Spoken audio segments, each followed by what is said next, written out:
सौ बात की एक बात यह कि ट्रंप ने दावा किया कि उनको भारत ने भरोसा दिया है कि वो अब रूस से तेल नहीं खरीदेगा। ट्रंप ने यह दावा कर दिया तो भारत ने तुरंत बयान जारी कर दिया कि जिस फोन कॉल की ट्रंप बात कर रहे हैं ऐसी तो कोई कॉल पीएम मोदी और ट्रंप के बीच हुई ही नहीं। लेकिन ट्रंप ये जो बार बार ये रूस के तेल की बात भारत को लेकर कर रहे हैं उसमें असली बात तो गोल कर जाते हैं। वो असली बात क्या है? वो ये कि ये तो ठीक है कि रूस यूक्रेन में जंग लड़ रहा है और अमेरिका के राष्ट्रपति डोनाल्ड ट्रंप रूस की कमाई की लाइन काटना चाहते हैं ताकि वो युद्ध बंद करे, उस पर दबाव पड़े कि वो युद्ध बंद करे, क्योंकि उनको लगता है कि पैसा उसको आए जा रहा है इसलिए वो युद्ध लड़े जा रहा है, क्योंकि रूस को सबसे ज्यादा पैसा तेल और गैस बेचने से मिलता है। लेकिन एक तो यह कि अमेरिका और यूरोप ने जो प्रतिबंध लगाए कि रूस से कोई तेल ना खरीदे, उससे रूसी तेल सस्ता हो गया। उसने डिस्काउंट देना शुरू कर दिया रूस ने। अब डिस्काउंट देना शुरू कर दिया तो भारत का कहना है कि भारत को तेल तो चाहिए, हम दुनिया के तीसरे सबसे बड़े तेल खरीदने वाले देश हैं, इसमें हम जब तेल ले रहे हैं तो क्यों नहीं लें। लेकिन इसमें देखने वाली बात यह है कि यहां ट्रंप और यही अमेरिका एक देश को लेकर एकदम चुप है। भारत पर तो बोल रहे हैं लेकिन एक देश को लेकर एकदम चुप है, और वो कौन सा देश है? वो है तुर्की। तुर्की से उनकी दोस्ती चले जा रही है। तुर्की नेटो का सदस्य है। नेटो यानी 32 देशों का वो अमेरिका की अगुवाई वाला सैन्य गठबंधन, जहां ये नियम है कि वो सब एक दूसरे की मदद का वादा करते हैं, अगर कोई किसी पर अटैक हो तो सब पर अटैक माना जाता है, वो वाला नेटो, रूस जैसे दुश्मनों से लड़ने के लिए। लेकिन तुर्की रूसी तेल धड़ल्ले से खरीदे जा रहा है और वहां ट्रंप चुप है। साल 2023 से तुर्की दुनिया का सबसे बड़ा रूसी तेल और गैस खरीदने वाला देश बन गया। रूस का 18% एक्सपोर्ट तुर्की को जाता और 2024-25 में यह खरीद डबल से ज्यादा हो गई, 105% उछल गई उससे पहले के मुकाबले। अरबों डॉलर का धंधा हो रहा है। लेकिन इतना ही नहीं कि तुर्की रूस से तेल लेता है, तुर्की के बंदरगाह हैं सयान, मर्सिन, वो रूसी तेल और गैस लेते हैं, स्टोर करते हैं, फिर उसको अपने नाम से बेच देते हैं।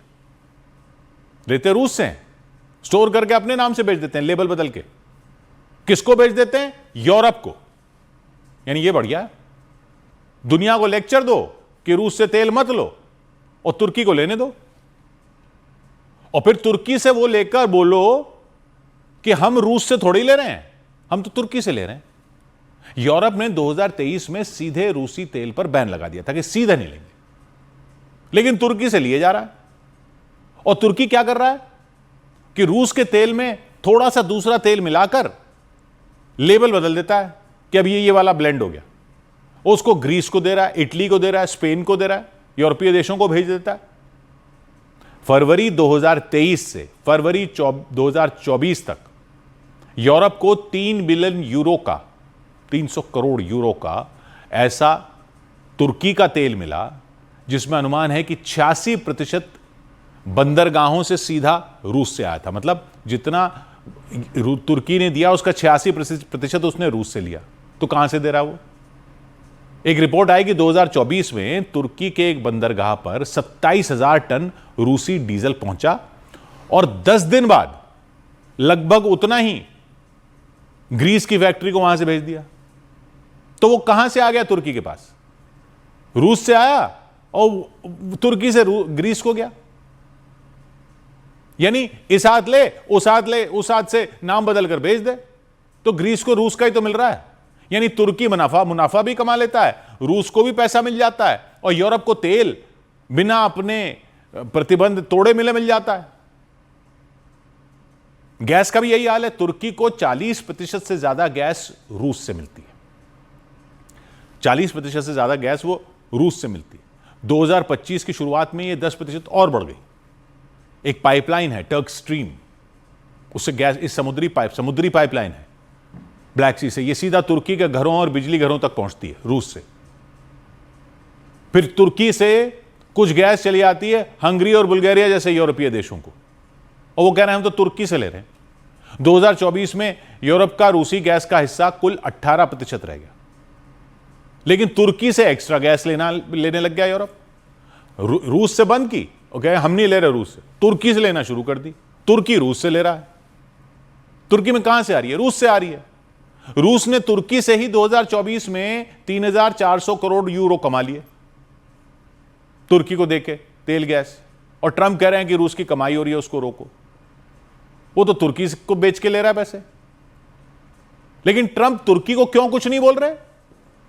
क्योंकि तुर्की नेटो में है और नेटो की फौज के अड्डे हैं तुर्की में। तुर्की की लोकेशन जो है यहां पे एशिया और यूरोप के बीच की तुर्की की लोकेशन है, वहां पर अमेरिका को अड्डे चाहिए। अमेरिका के अड्डे हैं, बड़े एयरबेस हैं तुर्की में। वहां से वो आईएसआईएस जैसे दुश्मनों पर अमेरिका हमले करता है। सीरिया से रूस के समर्थन वाली जो बशर अल असद, सीरिया जो पास बगल में है तुर्की के, रूस के समर्थन वाली बशर अल असद की सरकार थी, उसको निकालने में किसने मदद की? तुर्की ने मदद की। और तुर्की अगर रूस और चीन की तरफ पूरी तरह चला गया तो इस इलाके में अमेरिका का एक बड़ा अड्डा जो है वो चला जाएगा। इसलिए अमेरिका को यह डर रहता है। तो तुर्की को 60% तेल और 40% गैस रूस से सस्ते में मिलती है। और टर्क स्ट्रीम जैसे रूस के साथ तुर्की ने लंबे समय के कॉन्ट्रैक्ट कर रखे हैं। तुर्की खुलकर कहता है कि सर्दी में लोगों को गैस न दो तो क्या जवाब देंगे? उससे बोलो कि भाई तुम रूस से क्यों ले रहे हो, हम कहां से देंगे लोगों को? तो तुर्की अपने हित देखकर फैसले कर ले तो वो कुछ नहीं, भारत करे तो उस पर उंगली उठाओगे। भारत ने भी कह दिया कि हम भी अपने हिसाब से ही तो फैसले करेंगे फिर। लेकिन इस पर अमेरिका के साथ यूरोप भी चुप हो जाता है, क्योंकि तुर्की ही रूस का जो तेल है यूरोप भेजता है। हंगरी जैसे देश अब भी तुर्की के रास्ते से गैस लेते हैं। तुर्की भी दोनों तरफ से खेलता है, पुतिन के साथ भी, ट्रंप के साथ भी। यानी सब अपना फायदा देखकर खेल रहे हैं ना।